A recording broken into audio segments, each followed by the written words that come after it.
चतुर्वर्ण्य व्यवस्था, पृथ्वी विभाग और अन्न आदि उत्पत्ति का वर्णन। श्री मैत्रेय जी बोले, हे भगवान, आपने अर्वाक स्रोत मनुष्य के विषय में कहा, उनकी सृष्टि ब्रह्मा जी ने किस प्रकार की, यह विस्तार पूर्वक कहिए।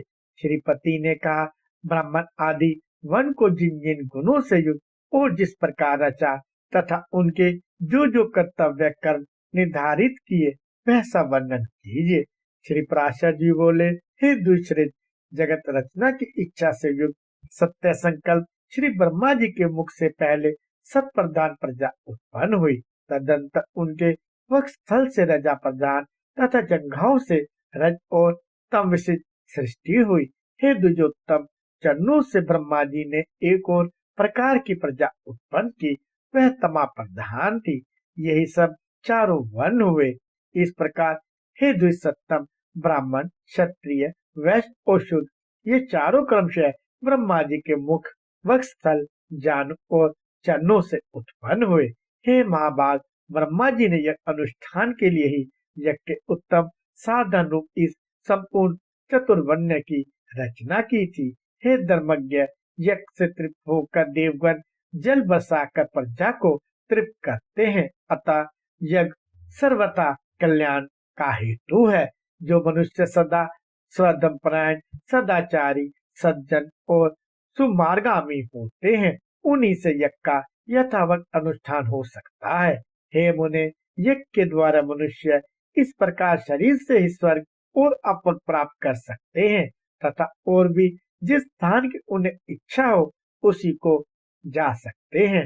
हे मुनि सत्तम, ब्रह्मा जी द्वारा रची हुई वह चतुर्वर्ण्य विभाग में स्थित प्रजा अति श्रद्धायुक्त आचरण वाली, स्वेच्छा अनुसार रहने वाली, संपूर्ण बाधाओं से रहित, शुद्ध अंतकरण वाली, सत्कुलोत्पन्न और पुण्य कर्मों के अनुष्ठान से परम पवित्र थी।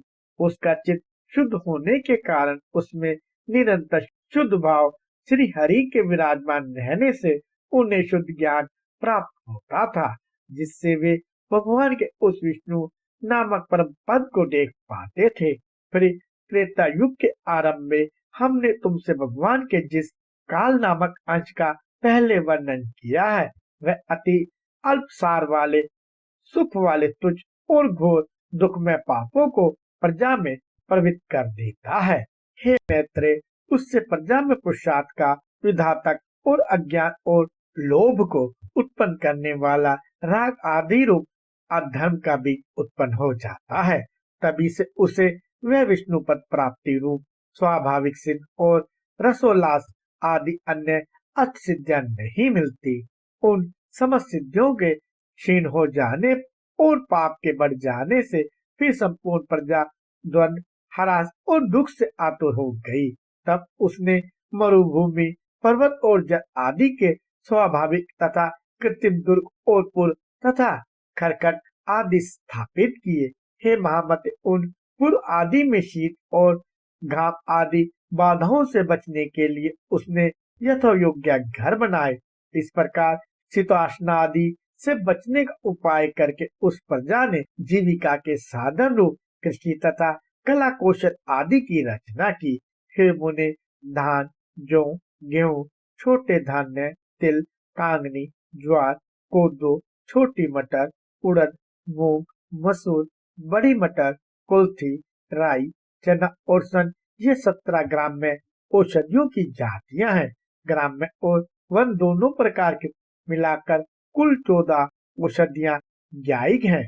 उनके नाम है धान, जौ, उड़द, गेहूं, छोटी धान्य, तिल, कांगनी और कुल्थी। ये 8 तथा शामक, समा, निबार, वन तिल, गवेदू, विनियम और मरकट मक्का, ये 14 ग्राम्य और वन औषधियां यह अनुष्ठान की सामग्री है और यह इनकी उत्पत्ति का प्रधान हेतु है। यज्ञों के सहित ये औषधियां प्रजा की वृद्धि का प्रमुख कारण है।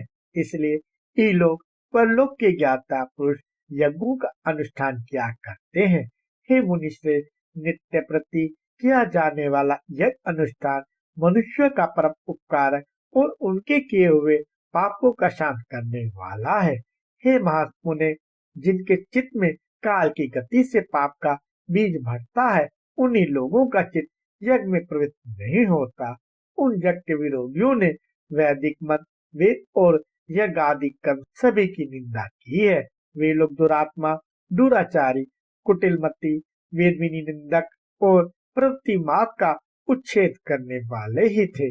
वे धर्मवानों में श्रेष्ठ मैत्रेय इस प्रकार कृषि आदि जीविका के साधनों के निश्चित हो जाने पर प्रजापति ब्रह्मा जी ने प्रजा की रचना कर उनके स्थान और गुणों के अनुसार मर्यादा, वर्ग और आश्रमों के धर्म तथा अपने धर्म का भली प्रकार पालन करने वाले समस्त वर्णों के लोग आदि की स्थापना की।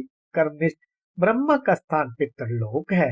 युद्ध क्षेत्र से कभी न हटने वाले क्षत्रियों का इंद्रलोक है तथा अपने धर्म का पालन करने वाले वैश्यों का वायु लोक है और सेवा धर्म परायण शूद्रों का गंधर्व लोक है। 88,000 उद्धवरेता मुनि है। उनका जो स्थान बताया गया है वही गुरुकुलवासी ब्रह्मचारियों का स्थान है। इसी प्रकार वनवासी वनप्रस्थियों का स्थान सप्तऋषि लोक, गृहस्थों का पितृलोक और सन्यासियों का ब्रह्मलोक है। आत्म अनुभव से तृप्त योगियों का स्थान अमर पद मोक्ष है। जो निरंतर एकांत सेवी और ब्रह्म चिंतन में मग्न रहने वाले योगी जन है, उनका जो परम स्थान है उसे पंडित जन ही देख पाते हैं। चंद्र और सूर्य आदि ग्रह भी अपने अपने लोकों में जाकर फिर लौट आते हैं, किंतु द्वादशाक्षर मंत्र ओम नमो भगवते वासुदेवाय का चिंतन करने वाले अभी तक मोक्ष पद से नहीं लौटे। तामिश्र, अंतामिश्रित, महारौरव, रौरव, असीपत्रवन, घोर, कालसूत और अभिचिक आदि जो नरक हैं, वे वेदों की निंदा और यज्ञों का उच्छेद करने वाले तथा सर्वधर्म विमुख पुरुषों के स्थान कहे गए हैं।